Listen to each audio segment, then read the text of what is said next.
that we talked about friendship and we talked about groups, it's important to understand the role that popularity plays in this. And so a researcher that we must acknowledge for this section is Dr. Antonius Laursen. And so what's going on here is understand there's actually two definitions of popularity we tend to use in social developmental psychology. Sometimes when we say popular, we're referring to someone who is of high status. They are the dominant, influential kids that are probably on the top of their clique hierarchies. They're very well known in their crowds and in their larger high school groups. And so they have big reputations. And they also are more likely to be socially aggressive. As mentioned before, they may display direct or indirect aggression based on whether they're in a boys' clique or a girls' clique. So that's one definition of popularity. However, there's another definition of popularity. Maybe you disagree with us labeling it popular, but this tends to be the kids that are highly liked. So not the kids necessarily with a big reputation, but when we actually ask people who they want to associate with, who they want to affiliate or play with or hang out with, these are the kids that get picked. And so these highly liked popular kids tend to be, sort of your average everyday kids who are just more pro-social. They may not be the leaders, they may be more secondary or followers, but they're the really nice kids with good social skills. So it's important to understand that in the research, when people are talking about popularity, they could be talking about either one of these two definitions. So how do we determine who's popular or who's not?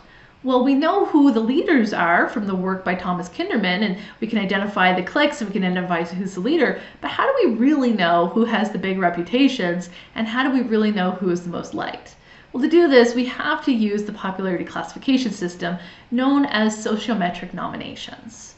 So sociometric nominations can be done in lots of ways, but one possible way to do it is when somebody rates the kids in their same class or their grade or their school peers. And there's lots of different ways to present this material, but one way, instead of just listing 10 friends now, they list who in your class would you rather hang out with and who in your class would you not want to hang out with. Or who do you like the most? List 3 names or 5 names. Who do you like the least? List 5 names or 3 names. And so what happens here is you're not just getting the positive nominations, you're not just finding out who you're friends with currently or who you think people are friends with, which is what Kinderman's work was on. But now in Laursen's work, we're talking about who do you like the most, who do you like the least, and we're also getting those negative nominations. Because we're getting these negative nominations, we now don't just pick out who are in cliques, but who are rejected from the cliques. And so by identifying the rejected kids, we can really understand a lot more what's happening. So a rejected child or adolescent is considered to be someone who receives many negative nominations, but very few positive nominations. On average, these kids tend to make up 15% of the sample or high school, and sometimes there's lots of different reasons for a kid to be rejected. You might have a very aggressive child. Perhaps they have that reactive hostile aggression where they can't regulate their emotions and they're very emotionally reactive.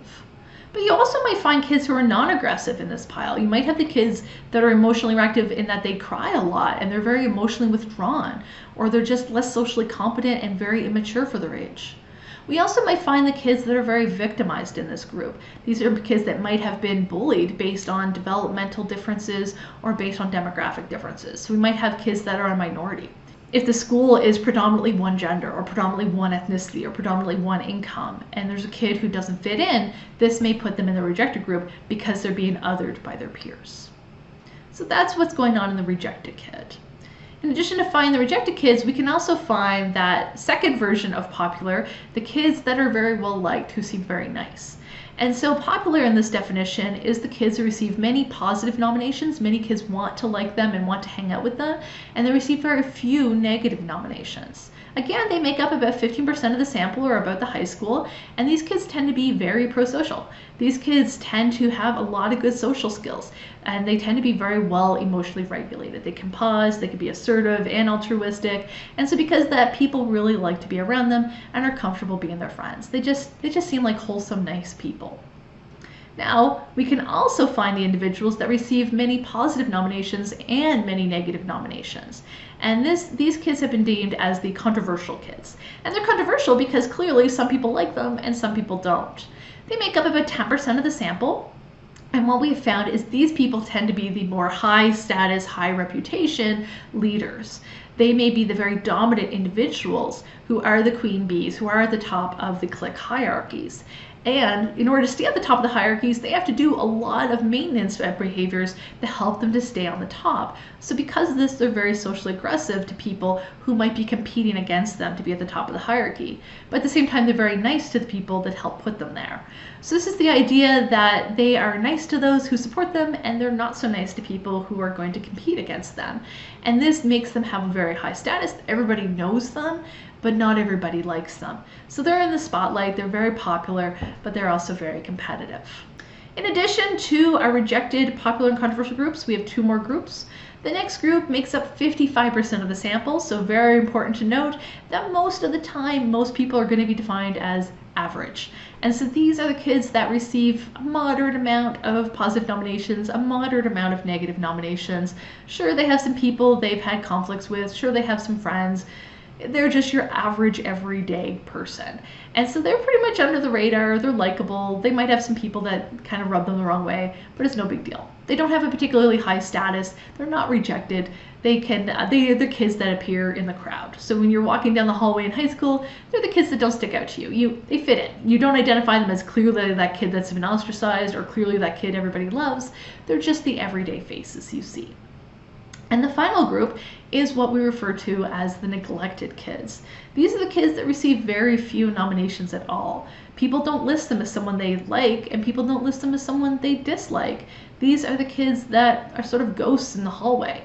They only make up about 5% of the sample. These may be kids that just never attend, or they just transferred in, they haven't made a reputation for themselves, or these may be the especially quiet kids, or especially introverted kids that just never really interact. They never really gave anybody a reason to dislike them, but they never really gave anybody a reason to like them. So they have no enemies, which is good. They're unlikely to be bullied, but they also have no friends. So they are extremely under the radar and extremely withdrawn. Now you may have noticed as we were listing these rejected, popular, controversial, average, and neglectful kids, there might be some problems with labeling kids in this way. And certainly sociometric nominations have had their share of ethical issues and ethical considerations. For instance, asking kids to readily identify kids they dislike is problematic. It makes kids think about things they may not actually automatically think about. And in many cultures, this is very faux pas. And so the idea of actually asking a kid, asking them who they like may be one issue, but asking them who they dislike, that's improper. And even if it may not be a cultural issue, even in a city where it's normal to think about your likes and dislikes, what could happen ethically after you perform that research? After you give a group of grade 9 students papers and they have to list the 5 kids in their class they dislike the most, what is going to happen? What are those kids going to talk about? Are they going to talk about who they rank ordered? And maybe there's kids that didn't know they were so disliked, and maybe afterwards everyone's like, haha, I put you in my bottom 5, and this becomes a problem. So because of this, sociometric nominations definitely have a lot of ethical baggage that needs to be considered before this research is performed. You have to weigh the costs versus benefits of the research. Also, there's some practical considerations. How are you going to get informed consent for this? In a lot of research, particularly done in junior highs, you have to get your university ethics board approval, then you have to get the school board approval, then the school principal's approval, then the teacher's approval, then the parents' approval, then the students. Because of these different channels, it's very common not to have 100% informed consent from one classroom. So how can you ask students to rate other students who didn't consent to be part of the research? That can also be a major issue. We also know that when you look at the data, it could be very different. In some classes, you may have a very flat distribution where almost everybody's considered average. In some issues, you may have a very peak distribution where there's lots of rejected and lots of popular kids. So within one group, within one class, or within one high school, the behavioral norms are going to be so different that it may be hard to compare what controversial means in one group to what controversial means in another group, because the cutoff points to be considered that might be quite different. And finally, this grouped approach is limited because now you're just stuck in a ANOVA or a t-test, and a lot more variance is needed if you're going to look at the aggression approach, and so getting continuous scores. So because of that, some of the ways that we try to make this analysis a little bit better is by looking at your continuous score of the sociometric nominations, and rather than your necessary group affiliation, rather than labeling people as neglected or rejected or controversial, it might be better to just label how much social preference or social impact they have.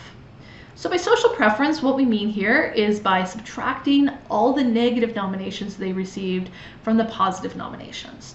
So if a child in a group of 30 kids receives 10 positive nominations and 5 negative nominations, well then they would have a social preference of 5. So they have a plus 5 social preference. So this is the idea that how much are they preferred.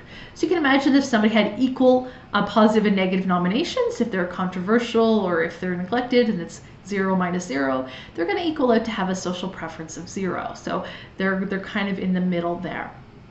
And so using this, we would see the kids that would be classified as popular tend to have the highest social preference. The kids that are rejected or neglected, probably the lowest social preference. Maybe neglected will be more moderate, depends on what's going on there.